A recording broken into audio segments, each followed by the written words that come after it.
આજના બધા જ કાવ્યો એકમેકથી જુદા છે અને છતાંય સંકળેલા છે, કેમ કે આપણા હૃદયની જુદી જુદી પરિસ્થિતિઓના છે.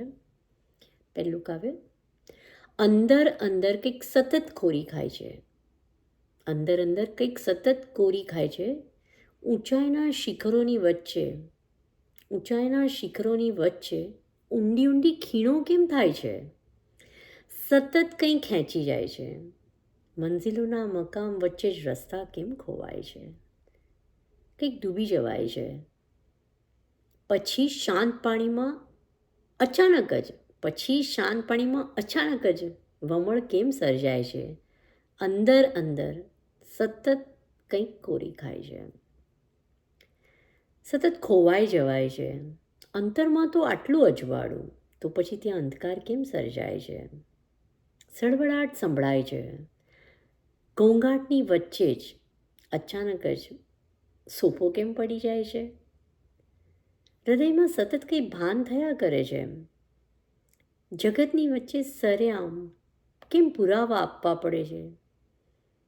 એ વાત સમજ બહાર જાય છે.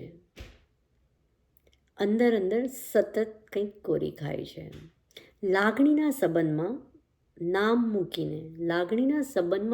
મૂકીને સીમાઓ કેમ બંધાય છે? ઈચ્છાઓ તો મર્યા કરે છે, ફરી જીવ્યા પણ કરે છે. જીવતરની વચ્ચે જ સેજ શ્વાસ કેમ તૂટી જાય છે? અંદર અંદર સતત કંઈક કોરી ખાય છે. હવે બીજું કાવ્ય, જે ઘણી બધી વખત આપણે અમુક વસ્તુઓ સતત કરતા હોય ને પછી આપણને એવું લાગે કે આપણાથી થઈ નથી રહીને આપણે એને છોડી દેતા હોય છે, અને ફરી અચાનક કોઈ ઘટના આપણી જિંદગીમાં એવી બને છે કે આપણને એવું પ્રેરણા મળી જાય કે આપણે કરી શકીએ છીએ અને વી સ્ટાર્ટ ડુઈંગ ઇટ. તો એની પરની આ કવિતા છે. આજે તો ખાબોચિયાના પાણીમાં ભરતી આવી, વાત જૂની પુરાણી ફરી તરતી આવી.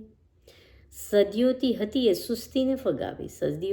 સુસ્તીને ફગાવી અને પોતે જ પોતાની દુખતી રગને દબાવી. યાદ અતીતની કોઈ આજે સાંજે તપતી આવી, પણ ખાબોચિયાના પાણીમાં મસ્તી આવી. આંખની કીકીમાં ફરી સ્વપ્ન નગરી વસાવી. મને વહેવું ગમે છે એ વાત સેજ પોતે જ પોતાને યાદ કરાવી.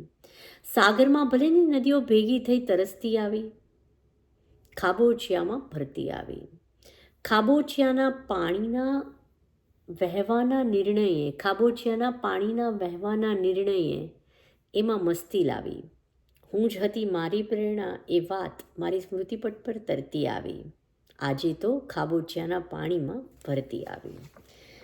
અને આજનું છેલ્લું જે કાવ્ય છે એ એમ કહે તો ચાલે કે પોતાના માટે આપણો એક પ્રેમ હોવો જોઈએ એની ઉપર છે. અને કદાચ ખુશી, પ્રેમ, દોસ્તી, મિત્રતા, સંબંધો, આત્મવિશ્વાસ, પ્રેરણાઓ, આ બધું પૈસાથી નથી ખરીદી શકાતું. આ બધું એકબીજા પાસેથી મેળવી શકાય છે અથવા પોતાની અંદર જ ઉગાડી શકાય છે. પોતાની અંદર જ આ બધાને રોકતા રહેવું પડે છે. તો એની પર આ એક કાવ્ય છે.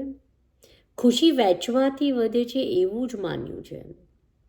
દુઃખ સહેવાથી કે સંગરવાથી ઘટે કે નહીં એ નથી કહી શકતી, પણ એ પ્રેરણા આપે છે એવું માન્યું છે. ખુશી વહેંચવાથી જ વધે છે એવું જ માન્યું છે.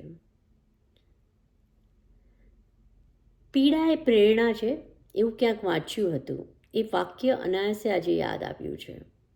ચીરાઈ જાય હૃદય અને છિન્ન ભિન્ન પણ થાય, એમાં નમક મીઠું ભરીને મલમ કરી ઘાવને જખમને ભરવાનું રાખ્યું છે. ખુશી વહેંચવાથી જ વધે છે એવું જ માન્યું છે.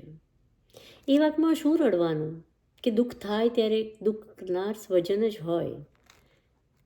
મારાથી જાણી જોઈને કોઈને ન ગમતું વર્તન મારાથી ના થાય એનું મેં ધ્યાન રાખ્યું છે.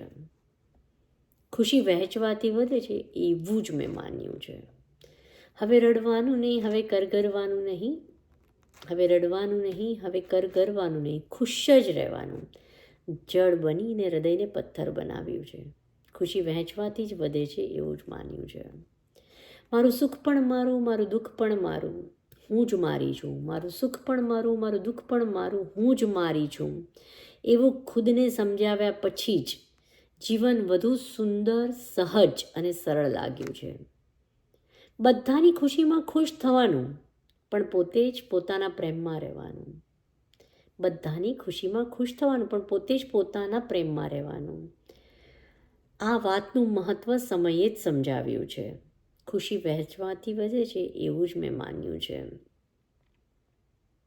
અંતે મનુષ્ય સેજ લાગી આવે, અંતે મનુષ્ય સેજ લાગી આવે, ભલે ને લાગી આવે. એક ક્ષણ એ અનુભવી ત્યાંથી નીકળી જવાનું. એમાં જ વિકાસ, પ્રગતિ, ઉન્નતિ સાચા અર્થમાં વિસ્તરવાનું છે. એ મેં સ્વીકાર્યું છે. ખુશી વહેંચવાથી જ વધે છે એવું જ મેં માન્યું છે. Bye, take care.